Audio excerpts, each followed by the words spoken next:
আসসালামু আলাইকুম সবাইকে। অ্যাডমিশন পরীক্ষার্থীরা, তোমরা ইতোমধ্যেই তোমাদের অ্যাডমিশন জার্নি একদম শেষ করার দ্বার প্রান্তে পৌঁছে গেছো। তোমাদের এখন শুধু গুচ্ছের যে বিশ্ববিদ্যালয় আছে মানে জিএসটি এবং হচ্ছে ঢাকা সেন্ট্রাল ইউনিভার্সিটি বা এরকম আরো এক দুইটি বিশ্ববিদ্যালয়ের পরীক্ষা বাকি আছে। এখন তোমার কাজ কি হচ্ছে? তোমার কাজ হচ্ছে এই যে বাকিটুকু সময় আছে এই সময়টাই তুমি একটু ভালো করে সেই বিষয়গুলো দেখা। তুমি গুচ্ছের জন্য একটা কোয়েশ্চেন ব্যাংক কিনতে পারো, কারণ গুচ্ছে কিন্তু অনেকগুলো ইউনিভার্সিটি আছে।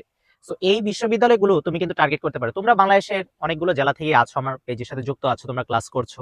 আমার বন্দি পাঠশালা প্রাইভেট যে ব্যাচ আছে ওইখানে তোমরা যুক্ত আছো, ওই কোর্সে তোমরা যুক্ত আছো, ওখানের শিক্ষার্থীরাও অনেকে আছো। সো তোমাদের বাসার আশেপাশে কিন্তু অনেক গুচ্ছে বিশ্ববিদ্যালয় আছে। সো তোমরা কিন্তু ওইটা টার্গেট করে যদি পড়ো, কোয়েশ্চেন ব্যাংকটা ভালো করে সলভ করো। কারণ কোয়েশ্চেন ব্যাংকটা ভালো করে সলভ করলে লাভটা কি? কোয়েশ্চেন ব্যাংক ভালো করে সলভ করে প্রিভিয়াস ইয়ারের যে কোয়েশ্চেন গুলো আছে সেগুলো সম্পর্কে তোমার একটা ধারণা চলে আসবে। তো অনেক যেহেতু সিট, সো প্রায় 7,000 প্লাস, মানে সায়েন্স আর কমার্স মিলে এরকম কিন্তু সিট। সো এগুলো যদি তুমি একটু ভালো করে পড়ো, আমার বিশেষ তোমার একটা সিট চলে আসবে। সো এটাই বলবো, নতুন একটা দল এসেছে, বাংলাদেশে নতুন নির্বাচন হলো। সো নির্বাচন আসবে যাবে, অনেক কিছু আসবে যাবে, বাট তোমার যেটা করতে হবে, যাই ঘটুক না কেন পড়াশোনার প্রতি তোমার একদম মনোযোগটা সবসময় রাখতে হবে। একটা জিনিস খেয়াল রাখবে যেন পড়াশোনা থেকে তোমার মনটা সরে না যায়।